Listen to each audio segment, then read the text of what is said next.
Hello, कैसे हो प्यारे बच्चों। आज हम अपनी गणित प्रकाश का अध्याय 2 का पेज नंबर 28 और 29 करेंगे। इसके बीच में जो प्रश्न आएंगे उसको भी हल करते जाएंगे और साथ में जो लिखा हुआ है उसको पूरा समझेंगे। स्टार्ट करते हैं।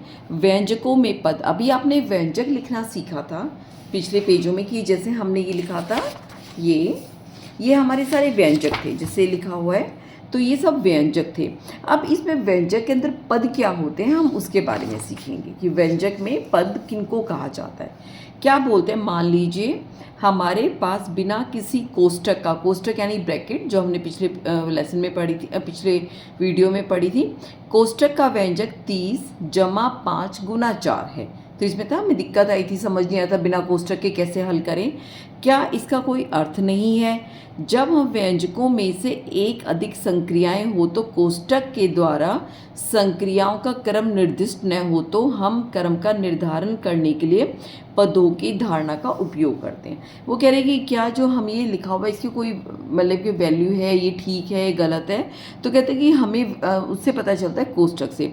अगर कोष्टक नहीं दे रखे तो हमें कौन सी संक्रिया पहले यानी जमा घटा गुना भाग में पहले क्या इस्तेमाल करना है, उनके नियमों को इस्तेमाल करते हुए हम इसको हल कर सकते हैं। उसके लिए पहले हमें पद सीखना पड़ेगा। पद व्यंजकों के वे भाग होते हैं जो जमा के चिन्ह के द्वारा अलग किए जाते हैं। जैसे इसमें 4 है और ये हिस्सा है, ठीक है। या नीचे उदाहरण दे रखा है, द्वारा किया जाता है। उदाहरण के लिए 12 और 7 में पद 12 और 7 है। कंडीशन क्या है? कंडीशन ये है कि जो हमारा व्यंजक है उसमें बीच में जमा का यानी प्लस का निशान होना चाहिए। जैसे इसमें 12 जमा 7 है तो हमारे पद हो गया एक 12 और एक 7 हो गया, ठीक है। जैसा कि नीचे चिन्हित किया गया 12 और 7 में 2 हमारे पद हो गए 12 और 7। इसको हमने जमा से अलग किया, जमा ही होना चाहिए। हम ऊपर की तरह ही व्यंजक के प्रत्येक पद को चिन्हित करेंगे। ध्यान रखें कि पदों को चिन्हित करने की यह विधि सामान्य विधि नहीं है। ऐसा तब तक किया जाएगा जब तक आप इस अवधारणा से परिचित नहीं हो जाते। यानी ये जो पद अलग करने का जमा से हम तब तक करेंगे जब तक हमें हल करना ना आ जाए या हमें क्या क्या पद है ये चीज़ समझ ना आ जाए, तब तक हम ऐसे सीखेंगे। हम आगे बड़ी क्लास तक होने तक ऐसे गोला लगा के पद नहीं निकालते चलेंगे। जब तक आपको समझना है तब तक हम इस तरह इस्तेमाल करेंगे। जब अब 83 माइनस 14, 83 घटा 14 में पद कौन से हैं? क्योंकि हमने तो कहा था कि बीच में जमा का निशान होना चाहिए, इसमें तो घटा का आ गया। अब हम पद को कैसे निकालेंगे? हम जानते हैं कि किसी संख्या को घटाना उस संख्या के प्रतिलोम के जोड़ने के समान ही है। क्या मतलब? अगर हम इस संख्या में से इसको घटा दें, या हम क्या कर सकते हैं, जो 14 का प्रतिलोम क्या होता है, घटा का 14, उनको आपस में जोड़ दें तो हमारा उत्तर वही आता है, सेम आता है। तो वही चीज़ तो और उसमें जमा का निशान भी आ जाता है। वही चीज़ ये समझाने की कोशिश कर रहे हैं। हम जानते हैं कि किसी संख्या को घटाना यानी जो हम घटा रहे हैं उसके बजाय क्या कर सकते हैं, उस संख्या के प्रतिलोम, जो हमारी संख्या घटा में है इसका हम प्रतिलोम लेंगे घटा 14 और 83 और घटा 14 को जोड़ देंगे। जोड़ने के समान ही है। याद कीजिए कि किसी दी गई संख्या के प्रतिलोम में उस संख्या के विपरीत चिन्ह होता है। वो याद आपको दिलवा रहे कि कोई भी संख्या हो उसका अगर हमें प्रतिलोम निकालना है तो वो उसका विपरीत चिन्ह। अब कोई कहे 2 का प्रतिलोम क्या होगा तो घटा का 2 हो जाएगा।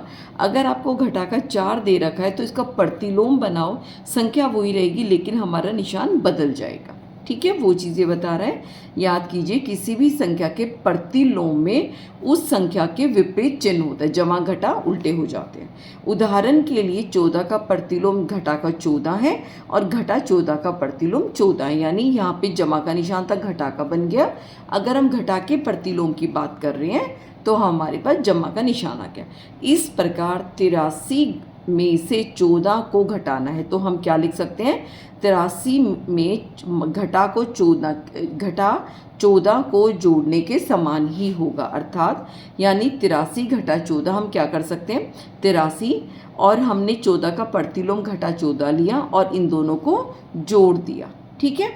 इस प्रकार व्यंजक क्या बन गया हमारा, 83 घटा 14 के पद, और इसमें अब हमारे पद क्या हो जाएगी, क्या कंडीशन थी कि बीच में जमा का निशान होना चाहिए। हमारे दो पद क्या क्या हो गए, 83 और घटाकर 14।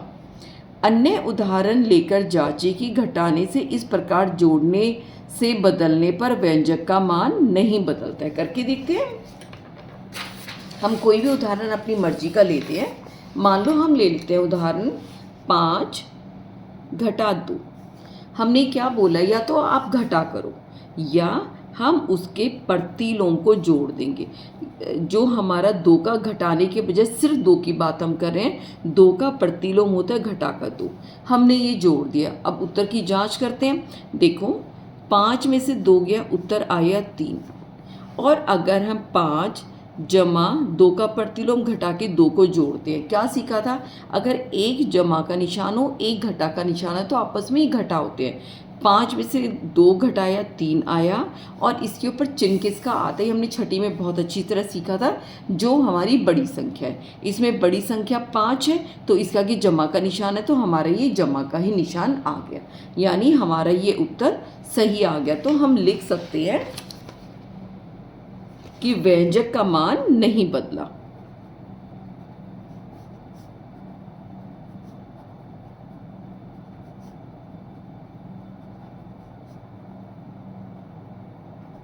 ये हमारा पहला सवाल हो गया। अब हम आगे करते हैं।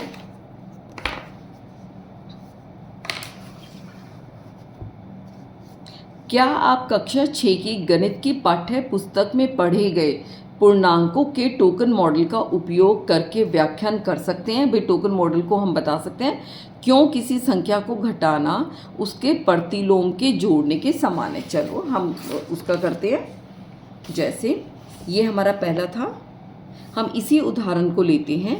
5 जमा 5 घटा 3, या 5 के अंदर हमने घटा का 3 हमने जोड़ दिया। 5 जमा का है तो हमने टोकन मॉडल से 1 ऐसे किया था ना, 3 4 5। 5 हमने जमा के निशान ले लिए और 1 घटा का 2 घटा का 3 घटा का, ठीक है। ये हमने घटा के 3 ले लिए और हमने जमा के 5 ले लिए। अब जब हम टोकन मॉडल से, याद है हमने हल किया था, ये कट गया था, ये कट गया था, ये कट गया था, उत्तर में हमारे पास क्या बचा, 2 जमा के, ठीक है, जिसको हम 2 ही लिख सकते हैं।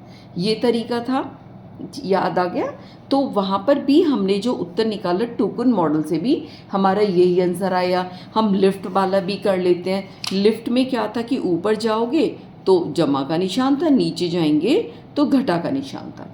मान लो यहाँ पर आप खड़े हो ज़मीन पर, एक ऊपर गए, ऊपर 5 है, उसके बाद फिर ऊपर गए 2, ऊपर गए 3, ऊपर गए 4, चौथी मंजिल पर आ गए, 5वीं मंजिल पर आ गए।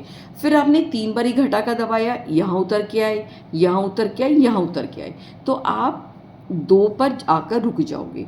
या अगर आप वैसे भी देखो, आपने एक जमा का निशान ऊपर दबाया, फिर घटा का नीचे दबा गया, फिर यहीं पर आ गए, फिर आपने एक जमा का निशान ऊपर दबाया, फिर हमने घटा का नीचे दबा दिया, फिर यहाँ गए, फिर आपने ऊपर का निशान दबाया, फिर नीचे का फिर आप ज़मीन पर आ गए, फिर आपने एक ऊपर का दबाया, नीचे घटा दबाने के लिए कुछ नहीं है, फिर एक और ऊपर दबा दिया, तो हम जमा के 2 पर आ गए। ये आपको लिफ्ट तरीके से भी समझा दिए।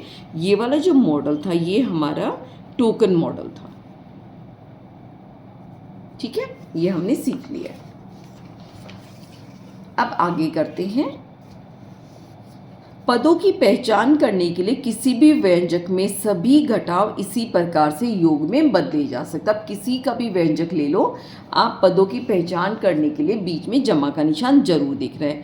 यहाँ व्यंजकों के पदों के कुछ अन्य उदाहरण भी दिए हैं, जैसे घटा 18 घटा 3, हमें बीच में जमा का निशान लेके आना है, तो हमने घटा 18 यानी 18 का हमने प्रतिलोम ले लिया, और घटा 3 है तो यह जमा लगा के 3 का प्रतिलोम घटा 3, यानी हम इसको जो है घटा 18 जमा घटा 3 लिख सकते हैं।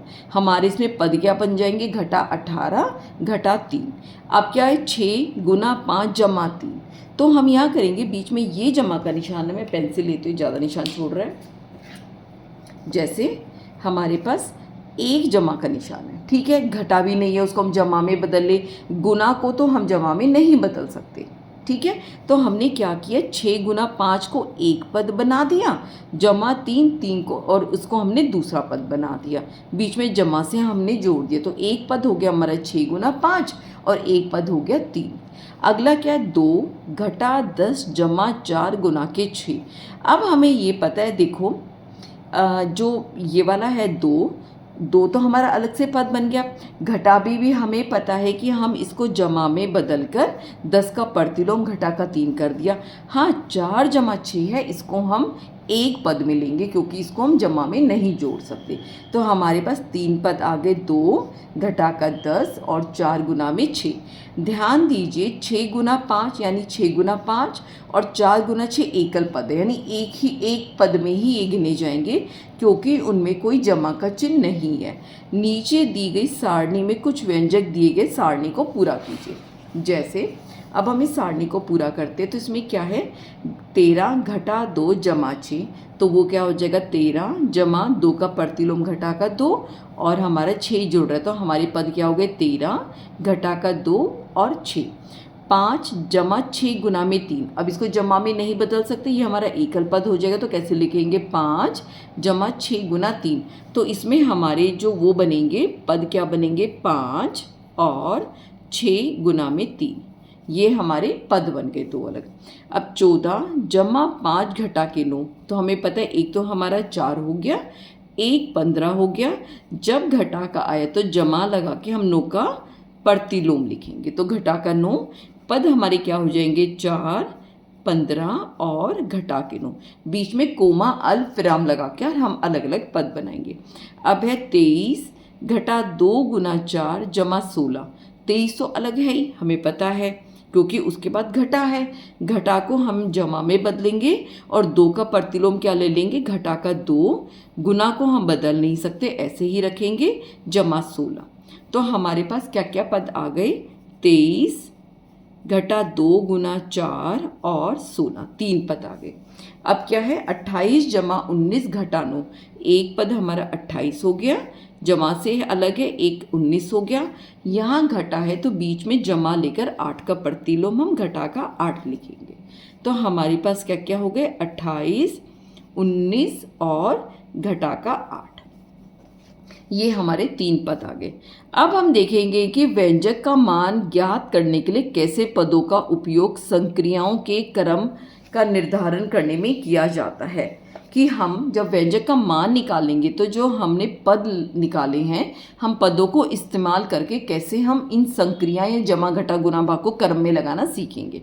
हम उन व्यंजकों से प्रारंभ करेंगे जिसमें केवल एक योग सभी घटाओं को उचित रूप योग बदलने के। अभी हम शुरू में सिर्फ जमा से ही सीखेंगे कि बीच में जमा हो तो हमें क्या करना है। याद रखना, अगर घटा है तो उसको भी हम जमा में बदल सकते हैं। क्या पदों के योग के क्रम को परिवर्तित करने से अलग मान प्राप्त होगा? नहीं। ठीक है, आगे हम चेक भी करेंगे कैसे। अब है अदला बदली और समूहीकरण। आइए केवल 2 पदों वाले सरल व्यंजकों पर विचार करते हैं। उदाहरण लेते हैं। मधु छत से एक ड्रोन उड़ा रही थी। ड्रोन 6 मीटर ऊपर जाता है और फिर 4 मीटर नीचे आ जाता है। यह दिखाने के लिए छत से ड्रोन की अंतिम स्थिति कितनी ऊंचाई पर होगी, एक व्यंजक लिखिए। पहले ऊपर गई यानी जमा का 6 ऊपर चली गई, फिर नीचे आ गई तो क्या बन गया घटा का 4, क्योंकि 4 नीचे आई है 4 मीटर। तो हमारा जो इसका मान होगा वो होगा 6 में से 4 घटाए 2। इन पदों को योग के रूप में कैसे लिखेंगे, अभी हमने सीखा था। जमा का 6 और अगर घटा है तो बीच में हम क्या कर सकते हैं, घटा का 4 मतलब कि जमा लगा के 4 का प्रतिलोम घटा का 4 लिख देंगे। और हमने इसका उत्तर कैसे निकाला था, एक जमा हो एक घटा हो, तो हम क्या उन दोनों को जोड़ रहे हैं। तो 6 में से 4 गया, उनको घटाएंगे 2 बचेगा और बड़े वाले का चिन्ह ले लेंगे 2 बचेगा। यदि हम पदों की अदला बदली कर दें तो फिर क्या योग बदलेगा? नहीं बदलेगा। कैसे? घटा का 4 आगे लिया, जमा का 6 पीछे लिया। क्या फ़र्क पड़ेगा? एक जमा का एक घटा का, कोई फ़र्क नहीं पड़ेगा। हमने वही सीखा हुआ है, एक जमा एक घटा हो तो आपस में घटेंगे। हमने घटाए 6 में से 4 गए 2 आ गया, चिन्ह किसका लेगा, बड़ी वाली संख्या का लेगा। बड़ी वाली संख्या का जमा का निशान है तो जमा दो है। ऐसी स्थिति में ऐसा नहीं है, यानी ये जो ऐसी स्थिति में ऐसा नहीं है, किसके लिए लगा रहे हैं, योग के लिए, कि योग नहीं बदलेगा। हमें ज्ञात ही है, यानी हमें पहले से ही पता है कि जब दो पद घनात्मक संख्या हो तो पदों की अदला बदली से योग नहीं बदलता है। कि हमें पता है, आप चाहे 2 जमा 3 ले लो, इसका उत्तर भी 5 रहेगा। 3 जमा 2 ले लो, इसका उत्तर भी 5 ही रहेगा। अगर बीच में जमा का निशान है, इनको अदला बदली कर दो, यानी माइनस घटा का 4 आगे लिया, 6 का पीछे लिया, या 6 आगे लिया, घटा 4 पीछे लिया, तो उसके उत्तर में कोई बदलाव नहीं होगा। क्या तब भी ऐसा ही होगा जब दो पदों में ऋणात्मक संख्याएं भी हो? कुछ अन्य व्यंजक लीजिए और जांच कीजिए। हम करके देखते जांच।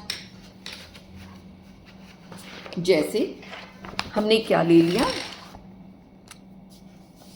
ये हमारा पेज आ जाता है 31, नहीं 30 नहीं था, 28 था। ये हमारा पेज 28 था, ये आ गया पेज 29। ठीक है, तो उन्होंने कहा कि कोई 2 ऋणात्मक संख्याएं, तो हम कौन सी ले लेते, 2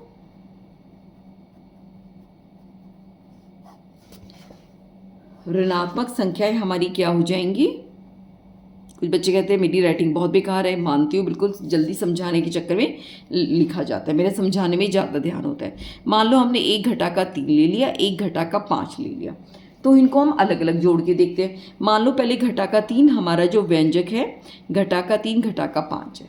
इसको हम कैसे लिखेंगे, घटा का 3, आपको पता है इसको हम एक पद मान सकते हैं।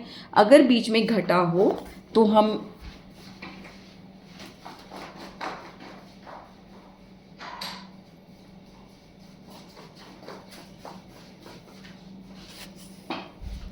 सॉरी 1 मिनट के लिए जाना पड़ा था।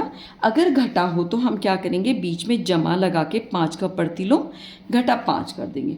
अब जब हम इनको जोड़ते हैं, क्या तरीका सीखा हुआ था हमने, अगर एक जैसे चिन्ह है तो उनको जोड़ा जाता है।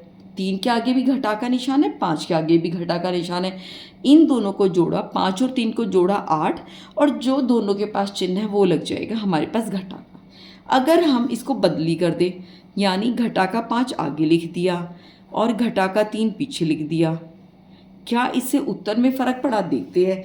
हमने क्या देखा हुआ है कि जब दोनों घटा के निशान है, दोनों जमा के तो आपस में जोड़ेंगे, 5 और 3 को जोड़ेंगे तो बन गया 8, और दोनों घटा के निशान है तो इसके आगे भी घटा, तो हमारा उत्तर वो रहा। तो हम क्या लिख सकते हैं,